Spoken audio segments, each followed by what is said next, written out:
파이썸입니다. 들으셨습니까? 현 시점 넷플릭스 세계 1위를 기록하고 있는 대한민국 드라마 참교육. 이 작품이 전 세계에 미치고 있는 파급력이 이제는 우리가 상상해온 범위를 초월하여 대단히 경이로운 방향으로 흘러가고 있다는 사실 말입니다. 놀랍게도 해외의 한 국가는 이 드라마에 등장하는 가상의 정부기관인 교권보호국의 실제적 신설을 목표로 입법 절차에 착수하는 초유의 사태가 벌어진 것입니다. 오늘 이 시간에는 한국의 문화 콘텐츠가 획득한 독보적인 위상과 그 사회적 영향력, 나아가 왜 이것이 대한민국의 가장 고귀한 무형 자산이자 보물인지에 대해 깊이 있게 조명해 보겠습니다. 대중문화 콘텐츠인 드라마 한 편이 국경을 넘어 한 국가의 거시적인 교육 정책과 제도 개혁의 직접적인 도화선이 된 곳은 바로 대만입니다. 대만의 대표적인 전국 일간지인 중국시보의 온라인 플랫폼 중시신문망은 현재 이 드라마가 단순한 엔터테인먼트적 소비를 넘어 대만 교육계의 패러다임과 정치권의 입법 논의에 얼마나 지대한 영향력을 행사하고 있는지를 심층적으로 다루었습니다. 보도에 따르면 드라마 참교육이 촉발한 사회적 공감대가 마침내 대만 내 교사 직업안전법 제정을 위한 본격적인 논의로 이어졌습니다. 한국 드라마가 자국 교육 현장에 거센 전율을 일으켰다고 분석한 이 기사는 대만 국민당 소속의 커즈언 의원이 교사들의 교수권과 직업적 안전을 법적으로 담보하기 위한 특별법 제정을 강력히 촉구하고 있다고 전했습니다. 이와 동시에 일반 시민사회 내에서도 이런 법안 제정을 요구하는 대대적인 범국민 서명운동이 촉발되는 등 여론이 급속도로 응집되고 있습니다. 물론 이에 대해 대만 교육부는 특별법 제정안이 다각적인 국가기관의 합동 검토가 선행되어야 하는 중대한 사안이라면서 신중한 기조를 피력하긴 했지만 입법 절차가 장기화되면 현장에 교사 보호 조치가 유예되거나 지연될 우려가 있음을 인지하고 현장의 다양한 목소리를 지속적으로 수렴하여 실효성 있는 대안을 마련하겠다는 공식 발표를 했다고 합니다. 이처럼 대만 사회가 기민하게 반응하는 배경에는 넷플릭스를 통해 공개된 지 단 3주 만에 전 세계 누적 시청수 3,930만 회를 기록하며 흥행 돌풍을 일으킨 드라마 참교육에 대중적 파급력이 자리 잡고 있다고 기사는 이야기했습니다. 붕괴된 교권과 학교 현장의 모순을 정면으로 다룬 이 드라마의 서사가 대만 현지 교사들과 학부모들이 일상적으로 겪어온 직장 내 괴롭힘, 무분별한 악성 민원 및 고소남발이라는 현실적 고통과 완벽하게 결을 같이 했다는 이 기사는 드라마는 가상의 결말로 매듭지어졌지만 현실 속 대만 교사들이 직면한 심리적 붕괴는 매일 반복되고 있다면서 한국 드라마가 제시한 영감이 해외 국가의 입법 지형을 바꾸는 정교한 정치적 담론으로까지 진화하고 있다고 이야기했습니다. 이 드라마가 지닌 제도적 영향력도 대단하지만 대만에서 발생한 이 전례 없는 현상은 유럽 미디어 시장에도 커다란 충격을 안기며 한국 드라마의 구조적 영향력을 재평가하는 계기로 이어지고 있습니다. 프랑스의 엔터테인먼트 전문 미디어인 텔레 루아지르는 대만발 뉴스를 인용하며 한국의 드라마가 오락적 흥미의 수준을 초월하여 타국의 정책 논의와 입법 지형까지 움직이고 있다는 사실을 집중 조명했습니다. 매체는 이 시리즈가 한국 사회 내에서 거대한 담론을 형성한 데 이어 이제는 또 다른 아시아 주권 국가를 전격적으로 움직이기 시작했다며 대만의 현 상황을 상세히 기술했는데요. 여기서 유럽의 평론가들이 가장 경탄하는 지점은 바로 문화 콘텐츠 한 편이 지닌 정책적 파급력이었습니다. 한국 드라마는 단순히 소비되고 휘발되는 일회성 영상물이 아니라 인류 보편적인 정서와 구조적 모순을 정조준하여 사회적 변혁을 유도하는 힘까지 가지고 있음이 증명되었다는 것입니다. 사실 우리가 목도해온 웰메이드 한국 콘텐츠들의 공통점은 이처럼 세계 보편적인 사회적 메시지라는 강력한 힘을 공유하고 있다는 사실입니다. 국내 중심의 서사에만 갇히지 않고 인류가 공동으로 당면한 도덕적 딜레마와 사회적 병폐를 날카롭게 도려내는 통찰력이야말로 K-드라마가 지닌 진정한 가치인 것이죠. 이처럼 국경을 허무는 K-드라마의 세계적 영향력은 글로벌 미디어 비즈니스 생태계 내에서도 가시적인 위력으로 치환되고 있습니다.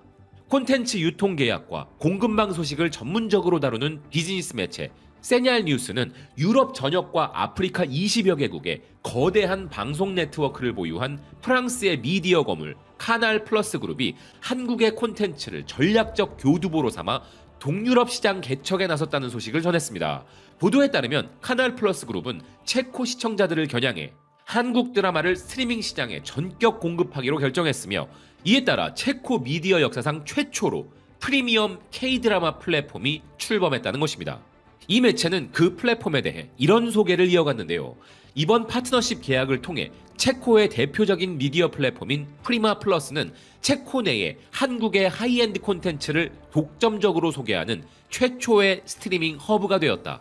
이번 대대적인 출시는 카날 플러스 그룹이 체코 시장을 넘어 중동부 유럽 전역으로 한국 콘텐츠 공급망을 확장하려는 전략의 일환이다. 유럽의 거대 미디어 자본이 이와 같은 과감한 결단을 내린 배경은 지극히 명료하다. 체코 시청자들의 한국 콘텐츠에 대한 수요가 가파른 우상향 곡선을 그리고 있기 때문이다.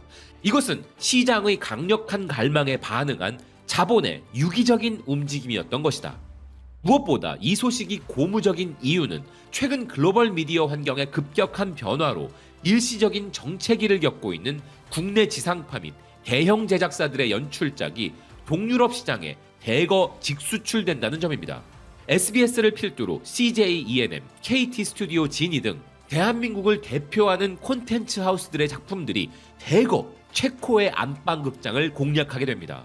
이 현상이 시사하는 바는 단순히 특정 국가 내에서 우리 드라마를 많이 시청한다는 단편적인 차원이 아닙니다. 진짜 본질적인 의미는 OTT 플랫폼의 대규모 카테고리 속에서 수동적으로 소비되던 K-드라마가 이제는 독자적인 장르이자 전문 플랫폼을 구축할 만큼 거대한 독립적 생태계로 진화했다는 사실입니다.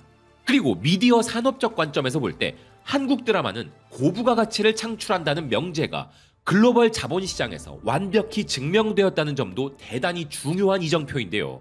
리스크가 낮고 수익성이 보장된다는 신뢰가 정착되면 우리가 별도의 자본을 들여 홍보하지 않더라도 전 세계의 수요가 자발적으로 우리의 콘텐츠를 향해 수렴하게 되는 것인데, 실제로도 이런 문화적 매력도가 경제적 지표로 고스란히 치환되는 구조적 변화가 전 세계적으로 나타나고 있는 것입니다.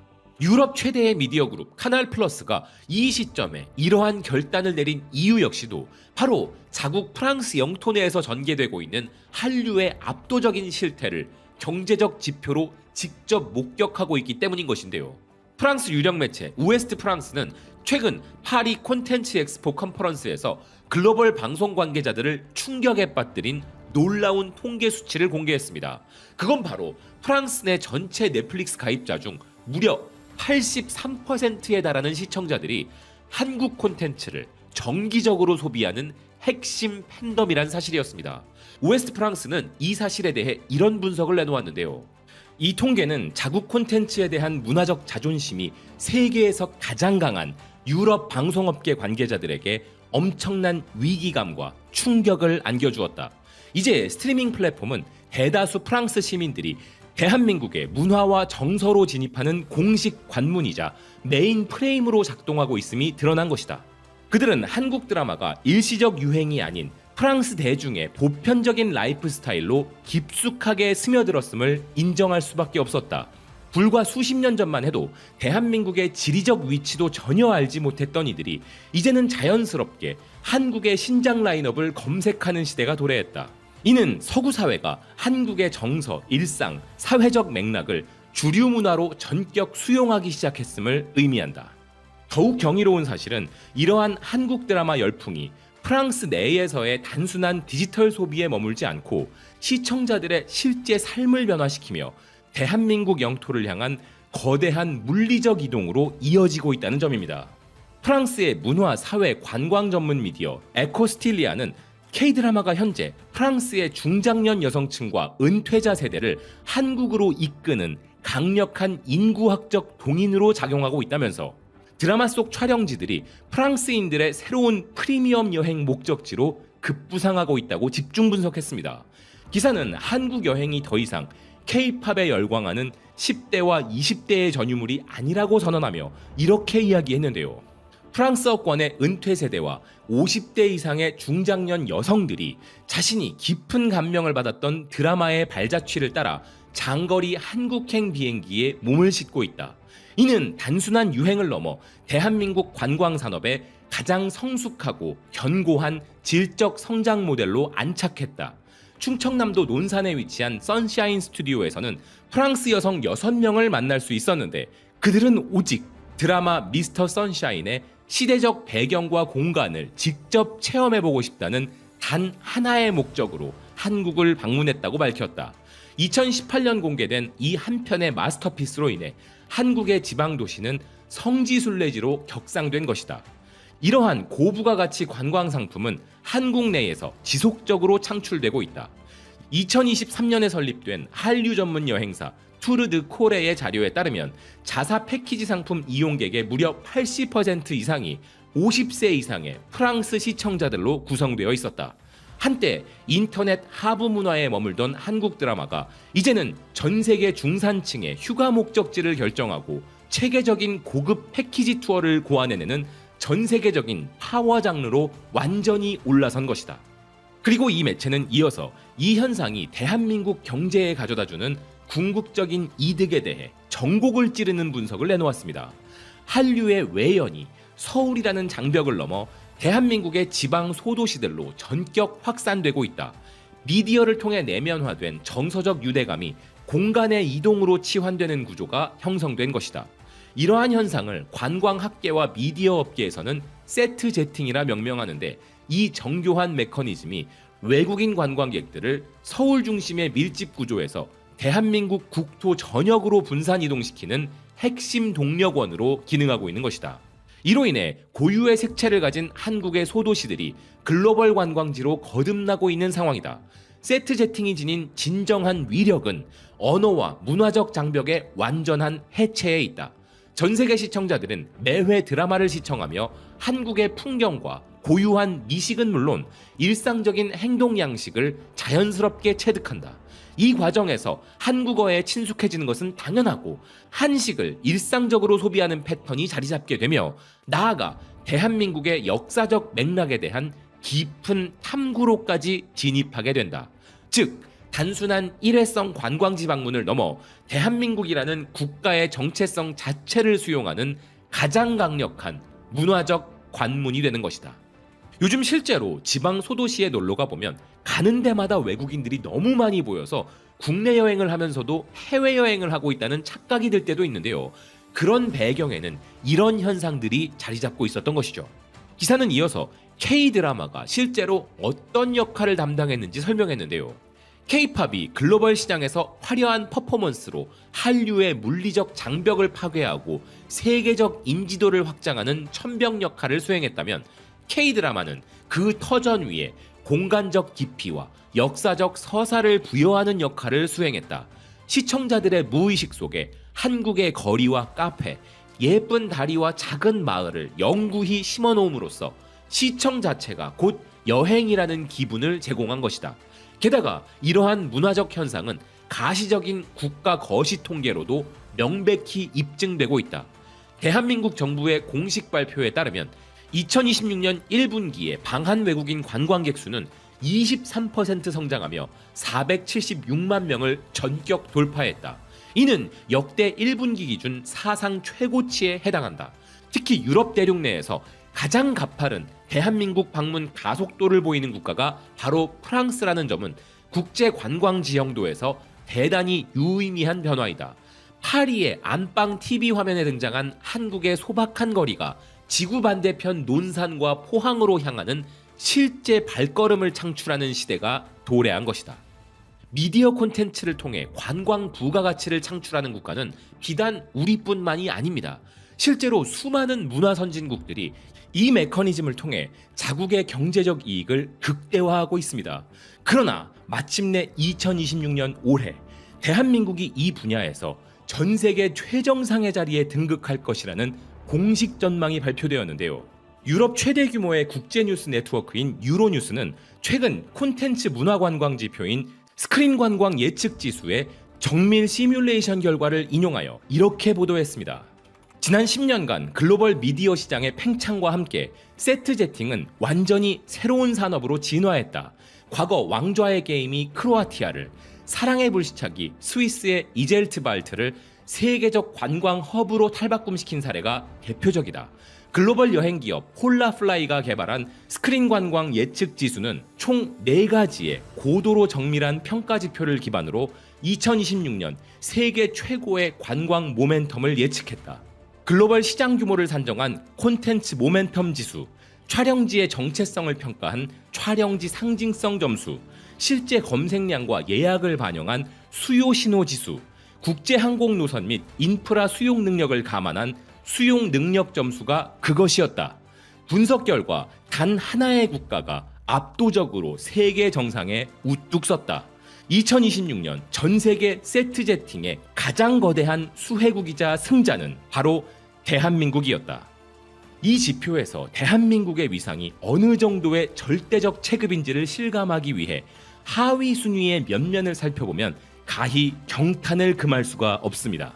할리우드 초블록버스터 영화 듄 파트 2의 요르단이 9위, 미션 임파서블 8의 남아프리카 공화국이 8위, 마블 스튜디오가 제작한 스파이더맨의 글래스고가 7위, 세계적인 거장 크리스토퍼 놀란 감독의 신작 오디세이의 촬영지인 그리스와 이탈리아 시칠리아가 각각 5위와 6위, 주라기 월드의 태국이 4위, 그리고 넷플릭스에서 메가 히트를 기록한 웬즈데이 시즌2의 아일랜드가 3위였던 것입니다.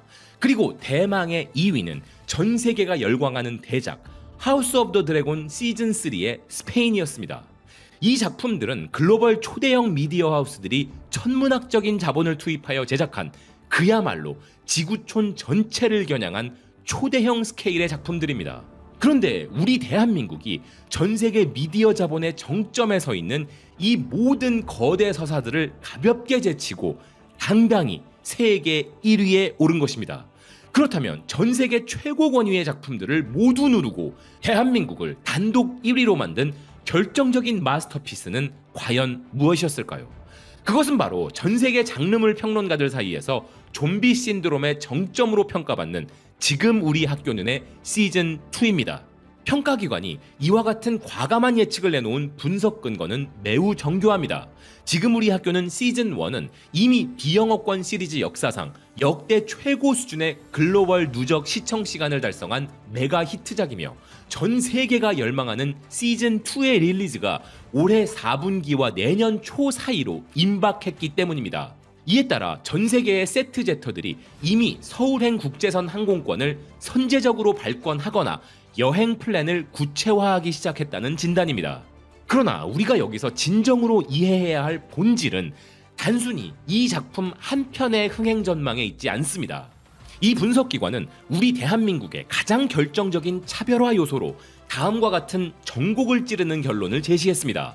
대한민국은 전 세계 모든 국가 중 스크린 관광이 이미 국가 실물 경제의 구조적 핵심 축이자 지속 가능한 산업 시스템으로 완벽히 정착한 유일한 국가다.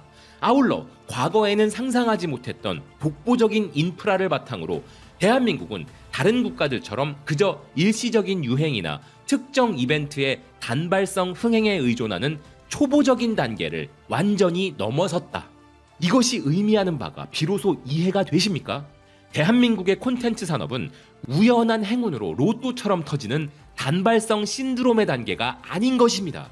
한 해에도 수십 수백 편의 고품질 오리지널 콘텐츠를 1년 365일 지치지 않고 글로벌 시장에 끊임없이 수송해내는 그야말로 문화 콘텐츠의 체급 자체가 범접할 수 없는 초격차의 영역에 도달해 있다는 뜻입니다.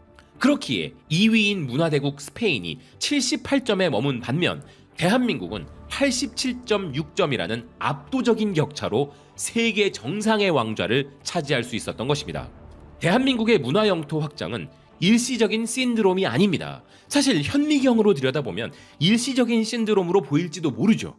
하지만 그 놀라운 폭발이 매년, 매월, 매 계절마다 끊임없이 일어나고 있는 것인데요. 예전에 어떤 해외 시청자가 이야기한 것처럼 한국은 놀라운 수준의 작품을 발표하여 전 세계를 휩쓸어버린 직후 그 다음 달이 되면 또다시 더 경이로운 수준의 작품을 발표하여 새로운 신드롬을 일으켜서 한류의 거대한 흐름을 계속 이어가고 있다는 것입니다. 즉, 한류는 거대한 해류이고 각각의 작품들은 그 해류를 따라 흐르는 크고 작은 파도들인 것이죠. 오늘날의 한류는 이제 단순한 시각적 유희에 머물지 않고 타국의 법률 제정에도 영향을 주며 수많은 이들의 발걸음을 우리의 국토로 이끄는 거대한 문명사적 현상으로 자리 잡았습니다.